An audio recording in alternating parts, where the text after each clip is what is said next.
Hello guys, magandang buhay. Sana nasa mabuti kayong kalagayan at sana lahat tayo ay masigla, masaya. Guys, i-share ko lang yung karanasan ko noong yung lumindol dito noong March 3. Grabe yung impact nagkaroon ng trauma.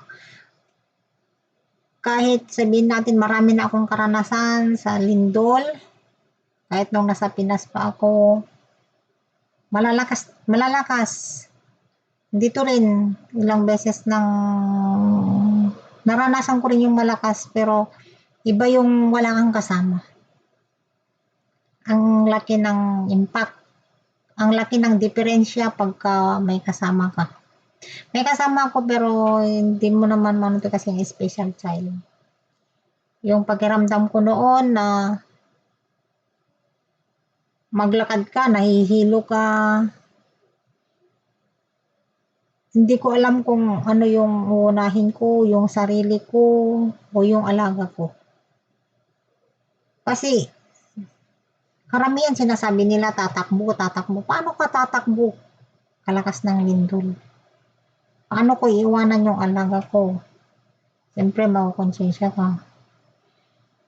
Kaya ang ginawa ko na lang, nagdasal ako, pumikit ako. Diyos ko, maiyak na ako talaga sa sobrang lakas kasi. Kaya sana, hindi na maulit. Hindi ko nakuhang mag-video, kahit naman siguro sa inyo. Kung ganun ang itsura. Mapupulot mo pa ba ang cellphone mo para ikaw mag-video. Dahil sa biglaang pangyayari. Talagang sobra yung takot. Grabe.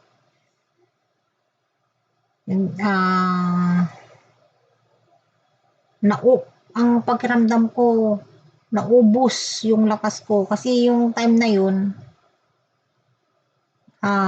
kakain na sana ako ng agahan. Kasi natapos na akong magpakain sa alaga ko. So ako naman yung susunod. Ganun kasi, inuuna kong pakain yung alaga ko kahit almusal, tanghalian, or gabi. Inuuna ko siya talaga bago ako nakain. Kaya, nung yung kasi doon ako sa baba kasi kumukuha ng yung pagkain namin. Yung tumbler ko kasi na may lagayan ng tubig na mainit, meron yung lagayan ng kape o kaya yung tsaa o kaya yung kasi ang kape ko pagkakuan yung bigas na sinangag. Yun ang binababad ko pagka sa umaga or sa gabi. O kaya yung sa pagka sa tanghali or nag-ano ko ng lemon. Di nabuksan ko na yung yung tumbler ko. Ay, Diyos ko, sabi ko.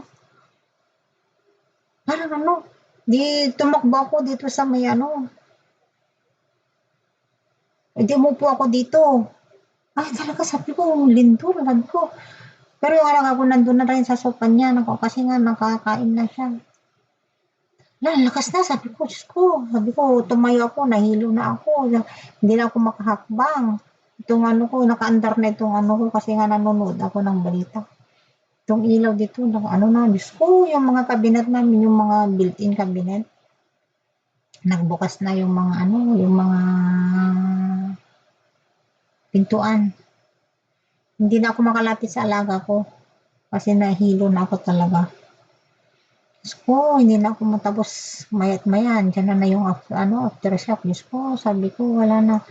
Alam nyo, imbes na maliligo kami ng umaga, kasi tuwing umaga kami naliligo pagkatapos namin makain.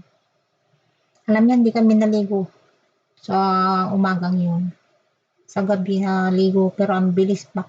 Sinatakot ako. Baka mamaya may aftershock. Yung aftershock niya talaga malalakas pa rin. Kaya Diyos ko, sabi ko, parang yung utak ko lumulutang. Yung ano, na, nawala ako sa ano ko, parang yung talaga as in, hindi ko ma-explain yung naramdaman ko yung yun. Tapos ayan, after 2 minutes, nag-message na yung kapatid ng amo ko na nandito dito rin sa ano namin, place namin. Kasi nandito lang yung mga kapatid ng amo kong lalaki. Tapos andyan na yung message ng amo kong babae, kung safe daw kami. Alam nyo guys, hindi ako tumayo dito ng ilang oras. Tapos pakiramdam ko, pag pumikit ako, parang ano yung katawan ko ba? Yung umuog. Ano ba yun? Yung sway. Parang akala ko, nagsusway ako. Akala ko may lindol na naman. Pero pagka alam mo yung lindol, naririnig ko sa taas eh. Yung ano, talagang marinig mo. Marinig ko yung ano niya. Talagang mag-ano siya. Kahit yung lang, yung aftershock niya. Gusto sabi ko, talagang grabe. As in talaga, Diyos ko, sabi ko, ano na ito? Ay, ang lakas talaga, as in. Kaya alam nyo, hindi ko binaba yung alaga ko sa tanghali na yun kasi takot akong mag-ano sa elevator. Hindi ako gumamit. Sa gabi ko na lang siya binaba. Ako na lang yung bumaba kasi ako yung mag-ano sa hagdan. Nakalimutan na kasi maghagdan. Gumamit ng hagdan. Dati-dati kasi noon, hagdan ang gamit namin noong wala pang elevator, nung hindi pa na-renovate ang bahay nila. Ayaw na niyang umakyat, ayaw na niyang mag-ano sa hagdan. Alam na niya yung kung nasaan yung elevator. Hindi ko na mai-push na mag-ano ng hagdan. May alam siya. Alam niyo rin, may alam din siya nung may lindol. Siguro yung pag-ano rin, nahihilo, ba't kaya ako na ano, siguro sabi niya, kasi talagang kahit hindi ka mag-ano, mag-ano yung katawan mo eh. Yung mag-uuga-uga. Parang nasa duyan na ano, hindi ko mawari. Sabi ko, Diyos ko, grabe. Kahit ngayon, pagkakon parang sabi ko, lindol na naman yata. Pati rin yung mga kaibigan ko. Alam nyo, yung sa altar nila, doon sa taas, kasi meron yung mga lagay ng mga tubig. Napalitan ko yung tuwing umaga. Alam nyo guys, ang bigat nun. Pero tumaob. 3 yata yung tumaob. Imbes na ganito siya. Nakaganyan kasi nga tubig. Tumaob. Yung mga tubig talaga wala. Maubos. Kaya grabe yung lakas. Yung mga banyo, yung mga CR, dun sa baba, at saka dun sa ano, magsara. Yung mga pintuan. Grabe. Yung mga picture ni Lola at Lola noon sa taas. Dun sa may altar nila. Nahulog sa may ano, sa may flooring. Buti ka mo hindi niya nabasag. Hindi nabasag. Ay, grabe talaga.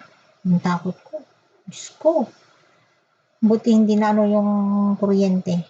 Hindi na wala ang kuryente. So, sana guys, pag-pray natin na sana wala nang ganitong ano, mga disaster. Siya katakot. Sabi nila, mag-aalarm ang mga devices. Yung time na yun, hindi nag-alarm. Nag-alarm na natapos na. Siyempre, biglaan yun eh. Sino makadidetect? Wala. So, thank God dahil safe kami. So, maraming salamat talaga guys. Sana huwag tayong magsawang magdasal. Sana lahat tayo ligtas. Kasi kahit saan banda hindi tayo ligtas. Sa kamay lang ng ating Panginoon tayo ligtas. So, hanggang dito na lamang guys. Mahal ko kayong lahat. Thank you so much sa support niyo sa akin.